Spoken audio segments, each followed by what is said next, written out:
Maligayang pagbabalik sa aking channel, kaibigan, para mas lalo ka pang kiligin at updated sa mga bagong movies, K-drama series. Pwede bang makahingi ng konting pabor? Paki-like and subscribe naman ng aking channel. Muli, salamat kaibigan!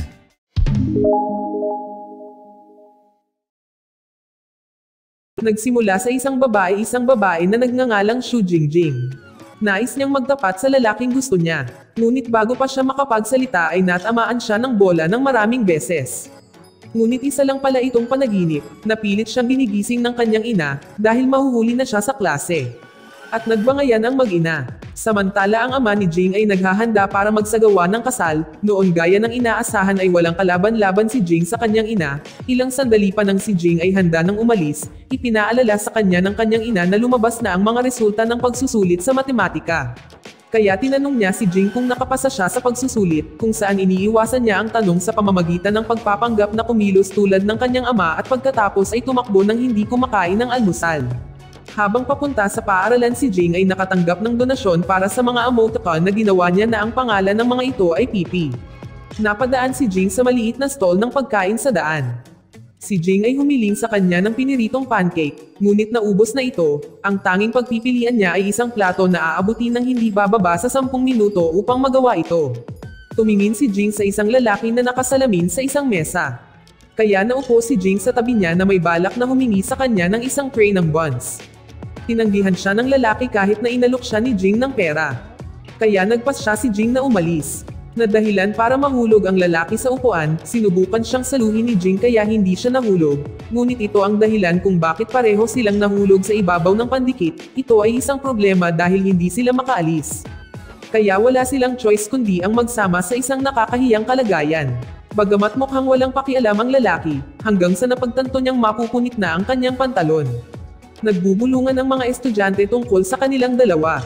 Nagbahagi pa siya ng pagkain kay Jing.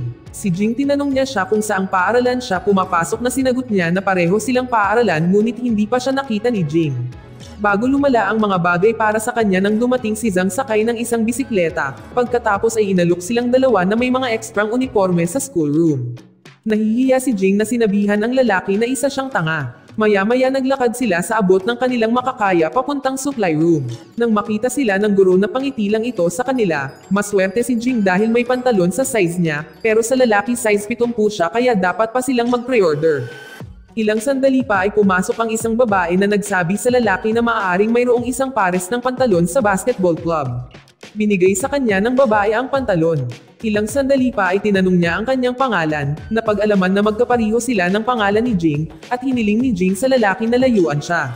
Sa classroom kung saan kasama ni Jing ang kanyang mga kaibigan at sinabi niya sa kanila ang tungkol sa nakakahiyang sitwasyon na kanyang pinagdaanan, at ang kahihiyan na naramdaman niya nang makita siya ni Zhang at Xu nang ganoon.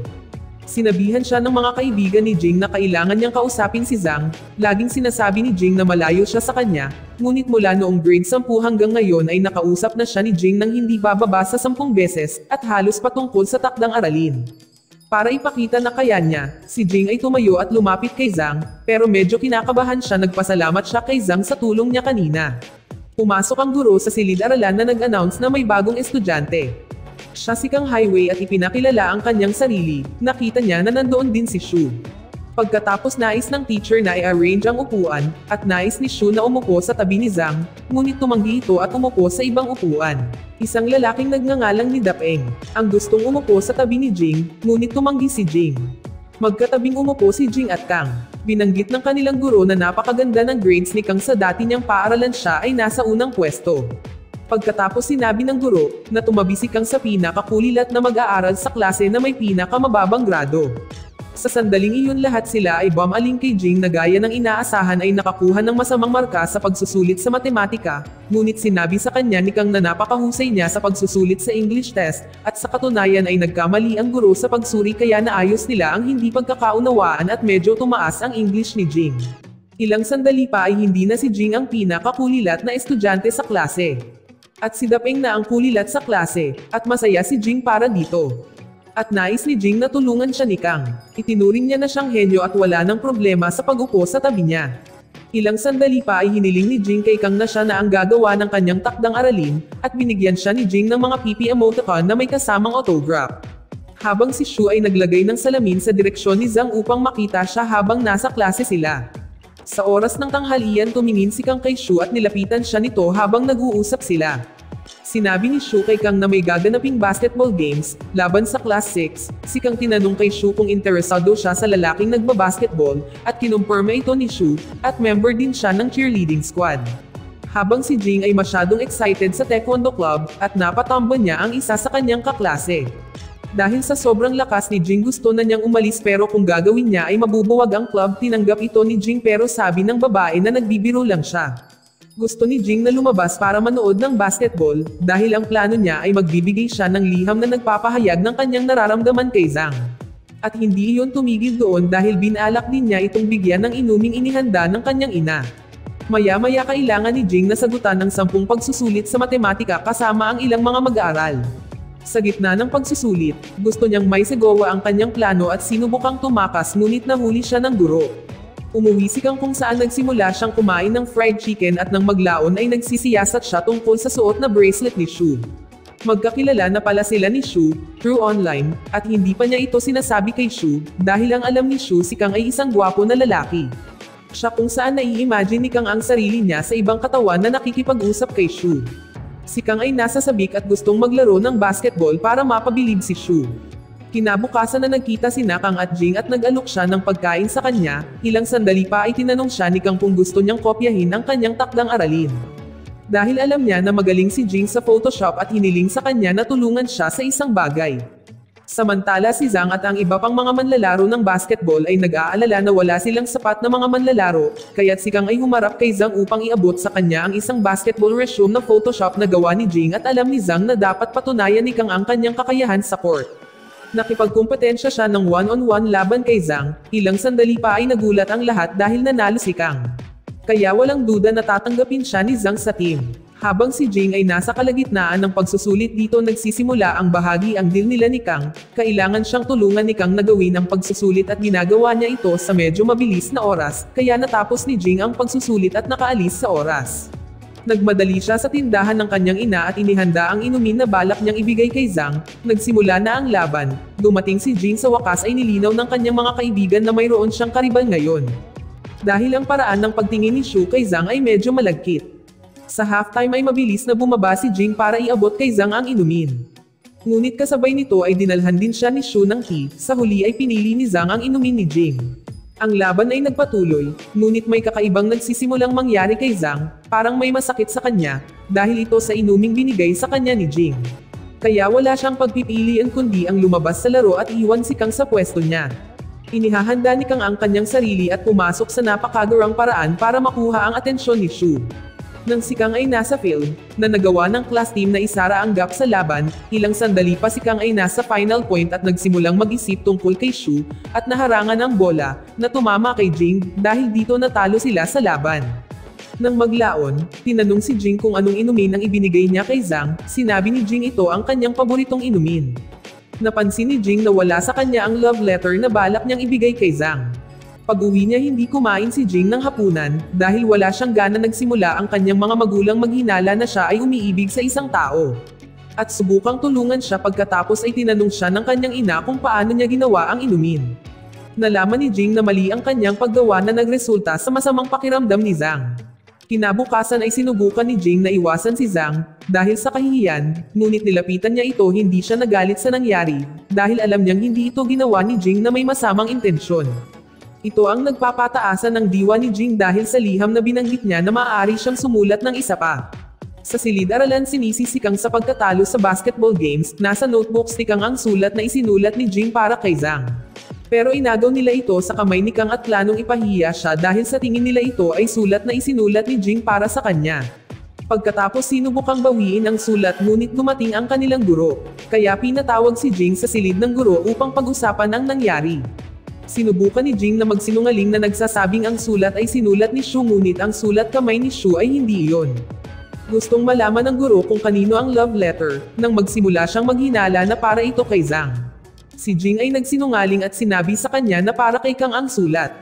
Pagkatapos umalis ni Jing, lumapit ang dean kay Teacher Chen para sabihin sa kanya na si Jing ay may masasamang grado at hindi siya papayagang mag-aksaya ng kanyang oras sa pag-ibig. Kaya sinabi sa kanya ng dean na dapat niyang gawan ito ng paraan kahit na ito ay personal na problema. Habang si Jing ay inilabas ang galit, at iniisip kung sino ang naglagay ng sulat sa mesa ni Kang, hindi nila alam na narinig ni Kang ang kanilang pag-uusap. Maya-maya tinawag ulit si Jing na mag-isa ni Teacher Chen na matapos basahin ng maigi ang sulat. Ngunit si Kang ay nagpakita upang tulungan si Jing at hindi bigyang kahulugan ang sulat. Kaya sinimulan niyang sabihin sa guro na sila ni Jing ay magkakilala mula noong high school. Ilang sandali pa ay sinabi ni Kang na nabigla siya dahil hindi niya inaasahan na may nararamdaman pa rin si Jing para sa kanya, kaya't sinabi niya sa guro na huwag mag-alala dahil hindi siya in love sa kanya. Sa susunod na umaga sa kanyang pagpunta sa paaralan nagkamali si Jing sa pagtawid, at para makabawi at hindi maparusahan, kailangan niyang manatili doon ng ilang sandali, at tiyaking tama ang pagtawid ng mga tao. Ilang sandali pa ay dumating na si Kang at kumuha ng ilang larawan kay Jing. Ngunit naapakan niya ang linya, kaya siya ang pumalit kay Jing. Pagkatapos si Jing ay nagtanong kay Kang kung bakit niya sinabi ang lahat ng mga bagay na iyon noong araw bago niya sinabi sa kanya na huwag maging tanga, ginawa niya ang lahat ng iyon para tulungan siya, kung hindi ay malantad ang kanyang nararamdaman para kay Zhang. Nagagalit si Jing sa taong naglagay ng liham sa mesa ni Kang, kaya gusto niyang malaman kung sino. Nagsimula na ang klase at hiniling ng guro na si Chen kay Jing na pumunta sa harap, at basahin ang self-inspection na isinulat niya sa harap ng lahat, na magsisilbing paalala sa buong klase para mag-focus sa kanilang pag-aaral. Ngunit nang magsisimula na si Jing sa pagbabasa ay pumagitna si Kang para sabihing hindi ito tama. Dahil ang ginawang liham ni Jing ay personal na bagay at hindi dapat malaman ng iba. Nagbago ang isip ng guro at pinaupo si Jing. Paglabas niya ng silid ay nakasalubong ng guro ang dean na nakakita ng lahat ng nangyari. Sinabi niya sa kanya na hindi niya dapat hayaang kontrolin siya ng mga estudyante.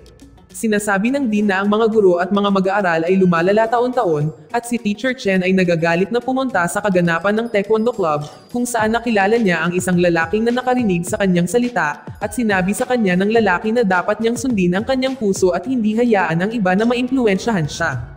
Sa oras ng tanghalian umupo si Jing sa tabi ni Zhang, gusto niyang tulungan siya na malaman kung sino ang nag-iwan ng sulat sa mesa ni Kang. Akala ni Zhang ay para kay Kang ang sulat ngunit sabi ni Jing na hindi, at ipapaliwanag niya ang lahat sa susunod. Si Zhang ay matalino sinabi nito sa kanya na wala siyang kinalaman sa laro nila kaya tumanggi siyang tulungan siya. Hindi alam ni Kang kung bakit nakipagkita siya kay Zhang para humingi ng tulong, sinagot ni Jing na noong nakaraang taon ay tumulong si Zhang na mahuli ang isang magnanakaw. Ang mga kaibigan ni Jing ay dumating upang pag-usapan kung ano ang maaaring nangyari sa liham, pagkatapos makinig sa kanila. Sinabi ni Jing sa kanilang dalawa na gumawa sila ng hindi kapani-paniwalang mga obserbasyon kung saan nagsimulang tumawa si Zhang. Nang maglaon lumapit si Zhang kay Kang at Jing, sa pagkakataong ito may intensyon siya na tulungan sila. Sinabi niya dapat nilang kunin muli ang sulat para mahanap ang mga clues kung sino ang maaaring kumuha nito. Nang maglaon si Kang at Zhang ay naghihintay ng eksaktong sandali para makalusot sa guro. Wala sila gaanong oras at kailangan nilang bumalik bago bumalik ang guro. Pagkatapos ay nagsuot sila ng guwantes upang mag-imbestiga, habang sinubukan ni Jing na patagalan ang oras. Pagkatapos ng kanilang pagsisiyasat, si Zhang ay nagmamadaling bumalik para samahan si Shu pauwi. Tinanong siya ni Shu kung bakit bigla itong sinamahan siya. Sinagot niya na nagmamalasakit lamang siya sa kanyang paglalakad na nag-iisa pauwi. Tinanong din siya ni Shu kung bakit pinili niya ang inumin ni Jing kaysa sa kanya. Sinagot ni Zhang na pinili lang niya ang inumin na pinakagusto niya. Sinabi ni Shu kay Zhang na hindi niya kailangan ng kasama tuwing Biyernes dahil may mga gagawin siya. Sa gabi nag-usap si Jing at Kang tungkol sa kung ano ang kanilang natagpuan sa sulat, ngunit si Kang nagsimulang magtanong kay Jing kung si Zhang at Shu ay nagde-date at ibinaba ang tawag. Sa susunod na araw si Jing natanggap ang kanyang grades mula sa huling pagsusulit, hindi ito masyadong maganda. Kaya pinatawag siya ng dean at sinabi sa kanya na hindi siya makakasali sa anumang club dahil sa kanyang grado, lalo pa ang maging presidente ng Taekwondo Club. Kaya kailangan niyang umalis hanggang sa bumuti ang kanyang mga marka. Ayaw umalis ni Jing sa club ngunit wala siyang ibang pagpipilian kaya sinabi niya sa kanya ng mga kaibigan na aalis na siya sa club. Nagmumungkahi sila ng ibang maging presidente pero wala ni isa sa kanila ang qualified, pero may iligtas ang club kung may darating na may hawak na black belt doon. Na naisipan ni Jing na puntahan si Zhang, agad siyang tumanggi dahil wala siyang interes kahit sa ang club. Ibinunyag sa kanya ni Jing na mayroon siyang black belt, dahil nagsanay na siya mula pa noong bata pa siya. Nagmungkahi si Jing na makipaglaban kay Zhang at kung mananalo siya sasali siya sa club bilang president. Kalaunan ay nagsimulang magsanay si Jing. Sinabihan si Jing ng kanyang kasama na hindi dapat makipaglaban si Jing sa isang lalaki dahil siya ay isang babae. Mas iniisip ito ni Jing at nagpa siya na huwag nang lumaban. Ngunit dumating si Kang upang kumbensihin siyang labanan siya. Sinabihan siya ni Kang na hugasan muna niya ang kanyang paa para hindi siya mamatay sa baho na ikinagalit ni Jing at sinipa ito. Sa puntong ito napansin ni Kang na may bracelet si Jing katulad ni Shu sa binti nito, kaya pag-uwi niya ay nag-overthink siya dahil marahil ang taong kausap niya sa online sa lahat ng oras na ito ay si Jing at hindi si Shu. Si Kang bumaba sa hapunan kasama ang kanyang ama, sinabi niya sa kanya na kailangan nilang lumipat. Kinabukasan sa paaralan, tinanong ni Kang si Jing kung kamusta ang kanyang paghahanda para sa laban at sinimulang tanungin siya para malaman kung siya ang taong kausap niya sa online. Ngunit sumagot si Jing na hindi niya ginagamit ang social media. Gumagamit lang siya ng Weibo. Magsisimula na ang laban sa mga place bets ng mga estudyante. Sinabi ni Zhang kay Shu na tatapusin niya ang laban ng mabilis para maihatid niya siya pauwi. Samantala si Jing ay naghahanda na para sa laban, ngunit wala pa si Zhang para malaman kung ano ang nangyari 30 minuto bago ang laban. Nagpa siya si Shu na huwag panoorin ang laban at gumawa ng ibang bagay. Napansin ito ni Kang at nagpas siyang sundan siya. Si Shu ay sumasayaw gayunpaman siya ay nire-record ng isang stalker na napagtanto ni Kang at inatake ang stalker, ngunit sa huli ay sinaktan lang siya nito. Habang si Zhang ay naghahanda para sa laban, ngunit nang handa na siya ay nakatanggap siya ng tawag mula kay Shu na nagsasabi sa kanya kung anong nangyari. Kaya nagmamadali siyang pumunta nang dumating si Zhang nakaalis na ang stalker at nabugbog si Kang. Kaya pilit niyang sinasamahan siya. Hindi niya sinabi sa kanya ang tungkol dito dahil ayaw niyang mag-alala siya at hindi sigurado kung ano ang nangyayari. Nais ni Zhang na tumawag ng pulis, ngunit pinigilan siya ni Shu. Dahil kung gagawin niya ito ay malalaman ng kanyang ina na siya ay sumasayaw. Samantala sinabi kay Jing na hindi dumating si Zhang at siya ang nanalo sa laban. Ngunit siya ay pinanghihinaan lamang ng loob at sa huli ay umalis siya. Naglakad siya sa buhos ng ulan kung saan ilang sandali pagkatapos niyang makita si Kang at nagpa siya silang kumain ng magkasama.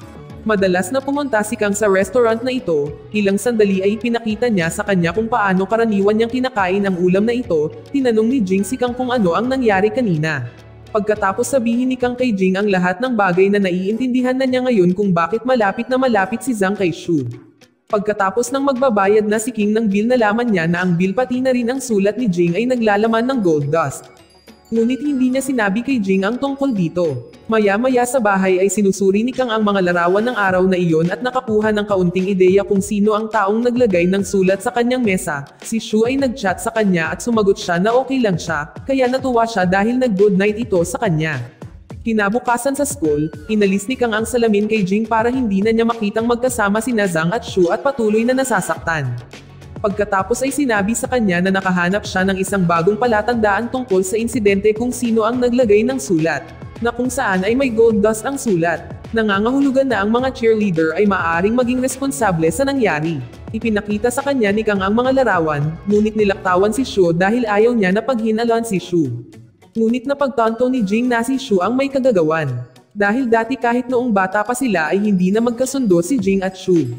Ngunit para kay Kang, si Shu ay tila hindi naman masamang tao, nang napagtanto ni Jing na gusto ni Kang si Shu. Nakinumpirma naman ito ni Kang. Sinabi ni Kang na dahil iyon ay kamukhang-kamukha niya ang isang kaibigan niya sa online. Sunundan nila si Shu at Zhang para masigurado na magkaibigan lang sila. Sa gabi si Kang nagsisiyasat sa social network ng mga club. Nagmakita niya ang isang video at ang sulat ni Jing. Kinabukasan gusto ni Jing na pumunta at harapin ang isa sa mga babae sa video na si Shu, ngunit sinubukan siyang pigilan ni Kang dahil wala pa silang malinaw na ebidensya, kaya sa halip ay gusto niyang puntahan at kausapin si Huya.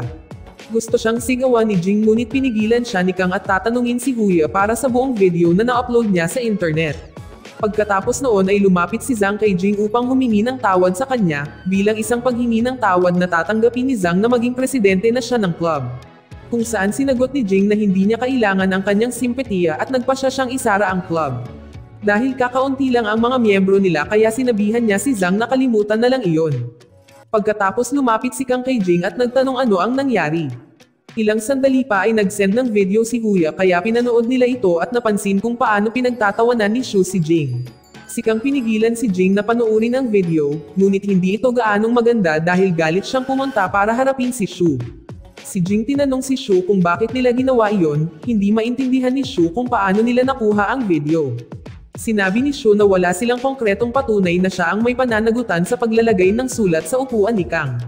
Ang gusto lang ni Kang ay humingi ng tawad si Shu sa kanilang dalawa, ngunit sa una ay tumanggi siya, ngunit dahil sa pressure at lahat ng nagbubulungan ng mga bagay tungkol sa kanya sa wakas ay humingi siya ng tawad, ngunit hindi sa isang tunay na taos-puso na paraan at pagkatapos ay umalis siya. Sa gabi si Jing at Kang kumain ng magkasama habang pinag-uusapan ang lahat ng bagay. Inaalala ni Jing tungkol sa kanyang reputasyon at palaging inihahambing kay Shu, kung saan hinawakan ni Kang ang kanyang mga kamay at sinabi sa kanya na hindi siya dapat mag-isip ng ganoon. Dahil siya ang pangunahing tauhan sa kanyang buhay at hindi kailangang mag-alala sa sasabihin ng iba dahil siya ay espesyal. Kinunan siya ng larawan ni Jing at inedit ito upang maging payat, ikinagulat ni Kang at gusto niyang gamitin agad ang larawan bilang profile niya. Nang sabihin sa kanya ni Jing na nagmamalasakit siya sa kanyang kalusugan, at nagpa siya silang bumuo ng isang alyansa na tutulungan ni Kang si Jing sa kanyang pag-aaral at tutulungan ni Jing si Kang na pamayat. Sa sumunod na araw, ipinaliwanag ni Kang kay Jing ang kanyang mga kabiguan na dapat niyang pagbutihin ang kanyang mga marka sa matematika. Sinisisi ni Jing ang kanyang pinagmulan dahil hindi rin magaling ang kanyang mga magulang sa matematika. Ngunit sinabi sa kanya ni Kang na wala itong kaugnayan. At mula ngayon ay hindi na siya dapat manggupya ng takdang aralin ng ibang tao. Pagkatapos ay sinanay ni Jing si Kang upang mabawasan ang kanyang timbang. Naghanda si Jing ng isang diet plan para kay Kang. Pero kahit pumayag siya gusto pa rin niyang kainin ang kapirasong karne kaya pinigilan siya ni Jing. Dumating si Shu para kausapin si Jing. Kinuha lang niya ang kanyang pagkain at umalis. Gustong kausapin ni Shu si Jing para humingi ng tawad sa kanya at nilinaw na sinabi niya lang iyon dahil sa pressure na naranasan niya. Ngunit ayaw makinig ni Jing sa kanyang paghingi ng tawad dahil wala siyang planong patawarin siya.